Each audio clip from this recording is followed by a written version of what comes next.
What's up, guys, and welcome back to another video. Today I'm going to take you guys on the ice and I'm going to show you guys how to be more effective on the ice, how to take care of your time management, how to be effective. I'm going to show you some electronic stuff, I'm going to show you some GPS stuff, some mapping stuff, and show you guys how to make the most out of your time on the ice. Ice fishing is incredibly hard to be mobile and to be efficient, but I'm going to show you guys a few tricks that I use to help me put more fish on the ice in a small amount of time. All right, so you guys can see right now I got the Mega Live fired up. I got a Cisco dropped in. You can actually see the speck right there is where that fish is. But I've got the transducer running basically down the break line, so you're not seeing the big drop in the depth. What I can do is I can just take this pole, spin it, and now you'll see it's just turned it 90 degrees to the break line.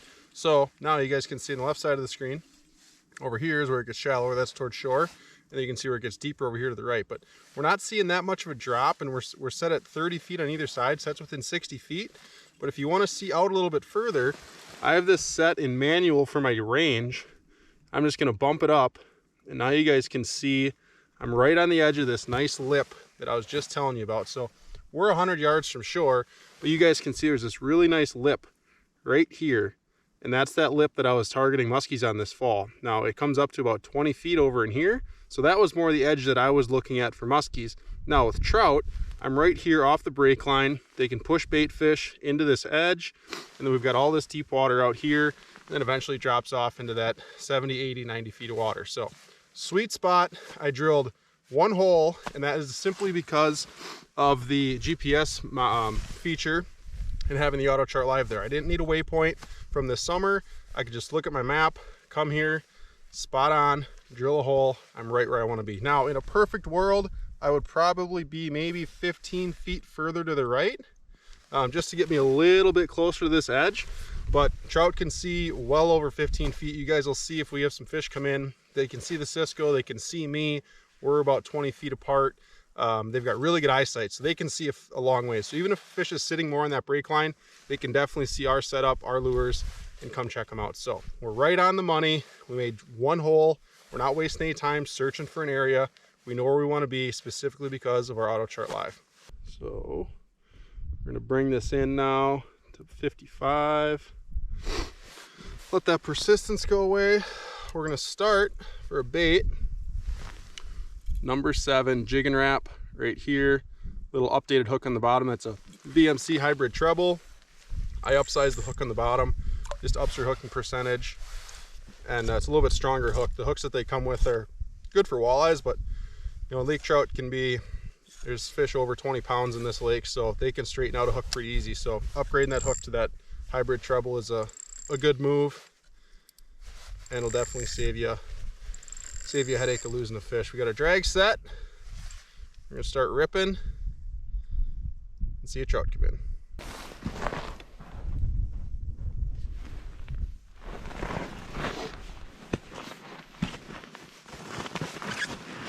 Here we go, guys. Got a trout right on us. Oh, we just hit it with his tail. Just chasing it down.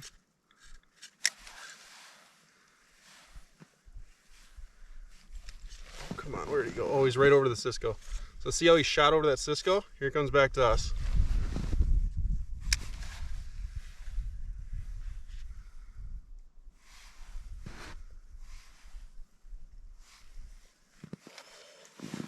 He's bluff charging us. He's chasing it down.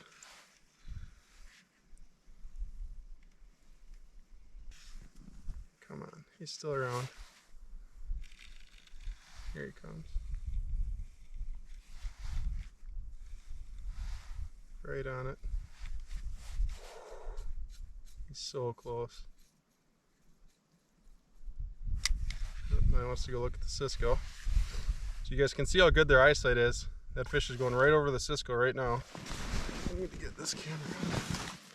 That I just got set up and we had a fish on us instantly. I didn't even put my other camera on here, but that was cool. That fish came in. That was awesome. He came from the shallow side, I believe. I think he came off that one side of the screen. Yeah, that was cool. That was really, really cool. So now I turned the transducer so that we can see, we're looking down the brake line again. So we can see the Cisco straight ahead of us, and obviously we've got that kind of ridge over here to our right, and then the deeper water out here. But I want to say he came in, maybe he came in from the deep side. I don't know. Regardless, the cone angle this way is pretty tight, so I can't really tell, but that was cool. We've been here 5 minutes, right on the money. I've never fished this spot before, so that's a good sign for sure. Today I want to show you guys how I use my electronics in the summer and then transfer that stuff over into the winter here when I'm ice fishing. And the huge part for me, especially on a lake like this where it's not charted, there's no map of this lake, is autochart live. And autochart live is a feature that I use in my boat every single day, and it's a customized map system that the Humminbird units allow you to do, and it's in a small little SD card, and it actually makes your own map of the lake using your 2D sonar, and then it lays it all out for you really nice. You get a nice contour map of the lake itself. So we're on a lake here that I musky fish in the summer, spring, fall, whatever, and I am always running this mapping system because there's no map of this lake. There's not a single one that exists, so I make my own with my Humminbird units. Now we're in winter now. I want to do some lake trout fishing,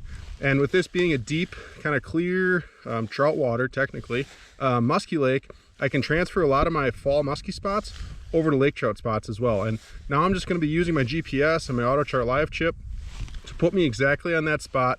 I'm not going to have to drill nearly as many holes. I'm going to use the Mega Live to see exactly where those break lines are, and I'm going to tell you guys exactly why I came here to fish this spot. I've never fished it before for lake trout. I've fished it in the summer for muskies, but I actually saw it this last fall and found it fishing muskies. Like, man, I really need to come back here in the winter. So here we are. We got tons of ice, and we're going to drill some holes and catch some lake trout. So if you guys see right here, this is obviously where we are, this pin. Now this break line here is really cool, and I remember seeing a couple like really nice little outcroppings and points. And there's actually some nice rock spines or boulder spines that kind of ran down this edge. So it was really cool. I wanted to look at it again. And then we've obviously got access to deep water. We've got 80-90 feet of water out here, and then also there's a reef here kind of secondary to this point, and then this break line. So this area right here should be a really good high percentage area for running into trout. And then you've also got the deep water for Cisco's, and you've got some shallow water. There's actually another reef back here with some weeds on it that could have some perch and stuff in it as well. So a lot of food in the area, but we're mainly going to start on this little nipple right here that we've got in our autochart live. And if that spot's kind of slow, we're just going to bounce over and fish this kind of tip right here as well. So should be good. Bring out the auger, punch some holes, start jigging. Here's one going right to the Cisco, guys. See him on the right hand side. He's right on that Cisco.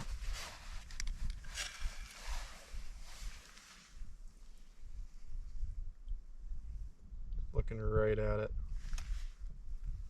Here he comes over to jigging her up. Oh, come on. Got him. Just like that. Boom. Oh, our rollers froze up. There we go.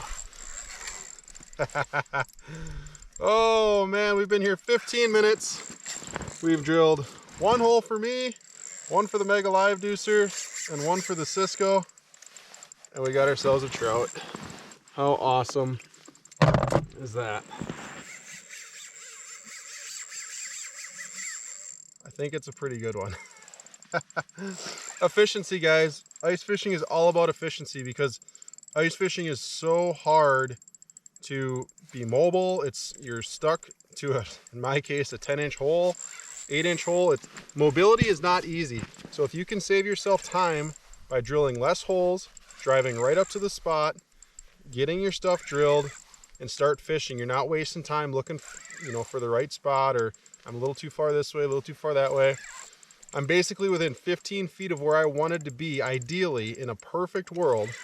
And that trout, obviously, as you just saw, can see well over 20 feet because it came shooting over to my bait from looking at the Cisco. It's so cool. You can see him fighting on there in Mega Live. But efficiency is so important with ice fishing. It's so hard to be efficient. Your days are shorter. In my case, I had to drive 20 miles to get here today, so I had an hour sled ride one way. But little things like your electronics can make your life so much easier and more efficient, and it'll have you doing more fighting fish and less drilling holes. There's our leader. Saw the leader for a second. Some bubbles. Awesome. Awesome, awesome.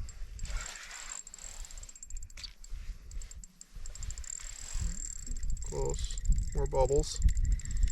Absolutely love this rod. This is a 45-inch Pro Graphite Thorn Custom. Fights these fish so well. You got all kinds of sensitivity being a graphite blank. Oh yeah, it's a good fish. There we go. I fish all kinds of different baits on it, from tube jigs, jigging wraps, blade baits, hair jigs. You've got the sensitivity of graphite, but then you've got still a good amount of power for these fish that get up into the teens as far as weight. And it makes it fun to fight them on, because you're not fighting them on a broomstick. And for a reel, I've just got a 4000 Daiwa Tatula. It's the same exact reel I used for my walleye setups in the spring.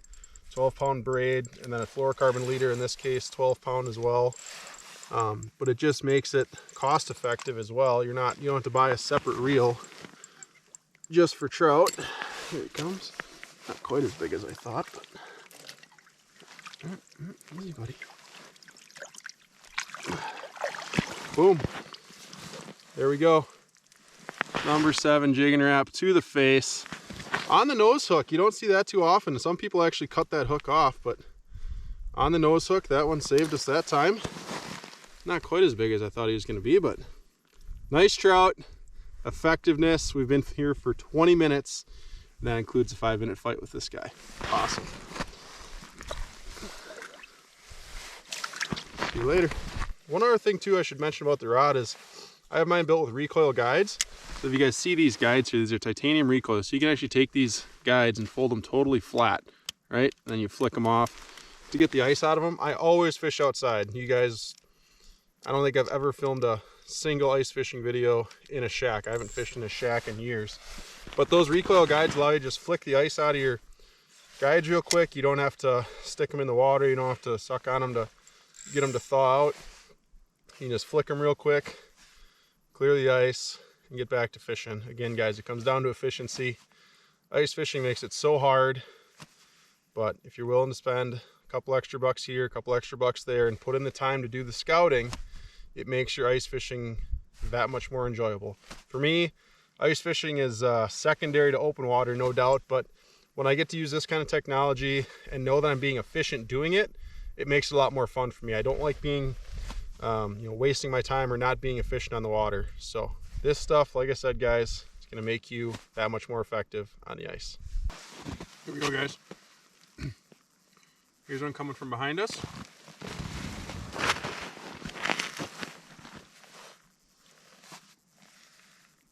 He was coming.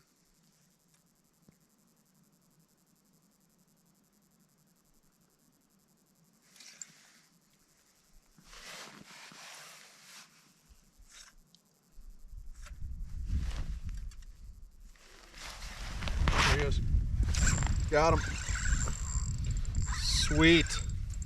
Don't think he's that big, but you guys saw how we saw him at first and then he kind of disappeared, and I saw that he was down below us as far as where he was at in the water column. Maybe he's better than I think. And I just dropped the bait down. Oof. I just dropped the bait down to get that big free fall kind of circling action you get from these jigging wraps on the fall, to try and get his attention, and boom, he showed up. And like I said, my transducer is shooting this way on a small angle, so he was probably to one side or the other, but he was definitely behind me, about 25 feet when I first saw him. Let's see if we can make this happen. I was just about to move. We haven't seen a fish for about 20 minutes. I was gonna go over that other hump. I think I still want to do that just to show you guys. Oh, he's all wrapped up. It's bigger than the last one for sure. Here comes tail first. Little tail grab. Boom. He freaking choked that jigging wrap. Absolutely choked it. I know, buddy. Look at that. That one we got with the back hook. Nice. Boom. Just like that. Line off his mandible. There we go, guys. Second trout. Good deal. Like I said, I was just going to move, and this is all about efficiency. I was just going to move. I was going to make a short move, pull up the GPS on the unit, just idle over 200 yards to that other hump, and check that out. But efficiency, guys, it's something that I guess maybe I take too seriously, but being a full-time guide, you've got people in the boat for an 8-hour trip generally, and you've got to put them on a fish. It's no different than tournament fishing. You got to be on some kind of schedule to make the most of your time on the water. This stuff is going to save you time. It's going to help you catch more fish.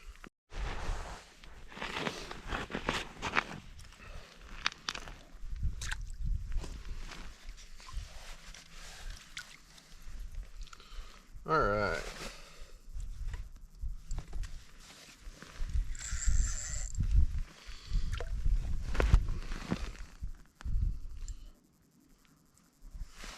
All right, well, we just got that, released that fish, got everything untangled. I think just for the sake of showing you guys, I do want to move over to this other reef quick. I'm just gonna pull up that dead stick, pack that away, and then we're just gonna idle over, like say that 200 yards, get on the point of that reef, and that should be also a really good spot. They're gonna kind of corral fish in this corner. I'll show you guys again. Ooh, there's one on the bottom right now. Looks like he's coming up to look at the Cisco. You guys can see this fish charging up right now.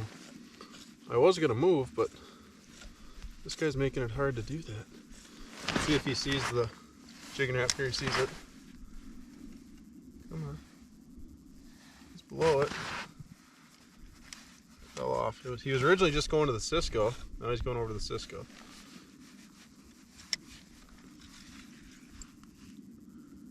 Come on, buddy. Where'd you go?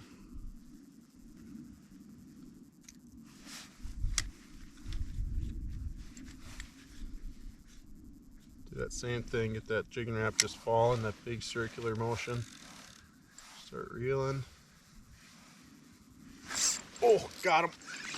Didn't even see him. He came out of nowhere. That same action, guys. Just dropping the bait. Just to get that free fall action. That's what's so cool about these jigging wraps, and tubes are the same way as well, but jigging wraps really have a great action doing it that way. That is so cool. We caught that other fish 2 minutes ago. Like, I didn't even put my bait back in the water until I saw this fish on the graph. Oh, yes. Yes. Oh, now there's another one looking at the Cisco. See this fish right here? It's looking right at the Cisco. I'm fighting one, and I got one looking at that dead stick right there. I've been seeing this with trout lately too, as they've been traveling in packs. This one's wrapped up too. Oh, oh, oh. Come here, buddy.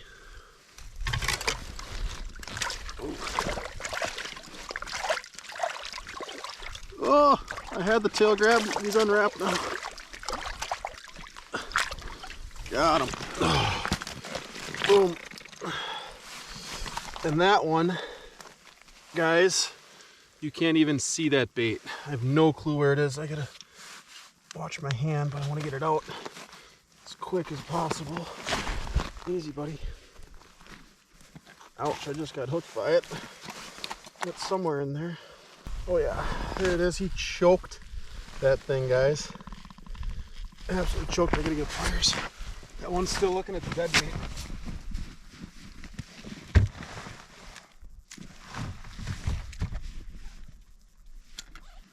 Oh, and there goes the dead bait, guys. That fish just took it. I gotta get this one released. He's taking line too. He's got that Cisco. Okay. All right, guys. Here's this guy. He's gonna go back. He had that hook deep. Put him back right away, and we should have another one on this other rod. Oh yeah, he's still running. All right.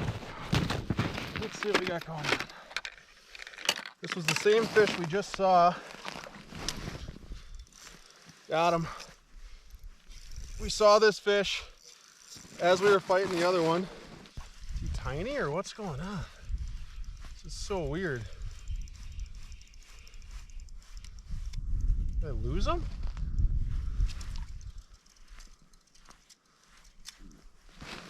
lost them. How'd that happen? What a quick strike. Well, that sucks. That was cool though. We saw 2 fish. I don't know how we lost that fish. 2 fish at the same time. But we caught one. We got that guy back as fast as we could. I just cut the line.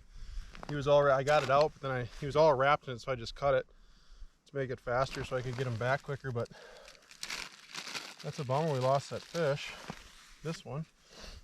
All right, guys, we're gonna move. I've fished here for about 10 more minutes. I didn't mark anything, so I want to make a move. I want to show you guys how to do that. I want to take you guys with me for that whole process. So I'm gonna pick up the dead stick, and then we're gonna jump on the sled and just move right over to this hump. I'll show you here quick on the graph. We're gonna go right over here on this finger, either that finger or maybe we'll hit that secondary, probably this primary one right here. So just directly across. I'm just gonna go right across there and I'll show you guys how easy that is. All right, so we're just gonna go, like I say guys, right over here. Zoom in a couple clicks. Right here our scale's 50 feet. Go into 20 to make sure we're super precise. And I want to be right on this break. Ideally 40 something feet of water. So I'm going to go up to that little point. From here, turn.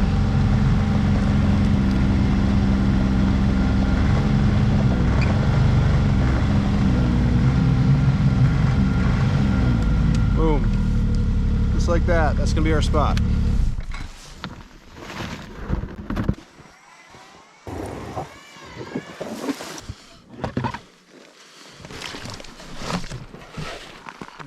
Moment of truth. Let that settle and we are right on the money, guys. Here's 40 feet straight across, 45 feet of water. One hole, simple as that. Pull up, drill it, done. Now this time I got the transducer pointing up the break and then out towards the deep, so you guys can see a nice little lip right here. I didn't necessarily know that was there, but that's probably a transition from the boulders that are on top of this reef to maybe a mud basin or more just a flat rock off to the side. So that's almost directly below us. So this is like awesome. That worked out really good. I say we got the reef behind us that I've musky fished in the past. We've got that deep water here out to our side. Show you guys that here quick. Zoom out 2 clicks. 1, 2. Boom. So we've got 87, 88, 89 feet of water. The top of this thing is real shallow. Got this nice inside turn here. Should be a great spot right there. We were just right here. Now we're right here. Here we go, guys. Got him. Got him, baby. Oh, man. We were just about to call it a day. We're on our 3rd spot. I think we've got our 3rd laker here hooked up.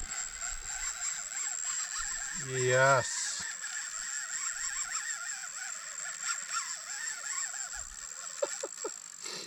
Oh, I love that. I absolutely love that about lake trout. They just don't stop. You see him there fighting. He's about 30 feet down. Oh yeah. That was so cool. He came in and just was not going to be denied. It looks like a big mark. Should be a good fish. We're just getting ready to wrap up. Oh, what a day. What an absolute day it's been. I already shot one video earlier today on the best 3 lake trout baits. And we accomplished that in like an hour and a half. And I was like, all right, well, let's go to a different part of the lake, do some exploring. And I've been wanting to do this video for a while as far as efficiency and showing you guys how to use the autochart live that you can gather in the summer and then use it in the winter, and just how to be more effective on the ice. It's the biggest downfall about ice fishing, is everything is so much harder. You're fishing in a constricted area. It's so hard to move. It's cold.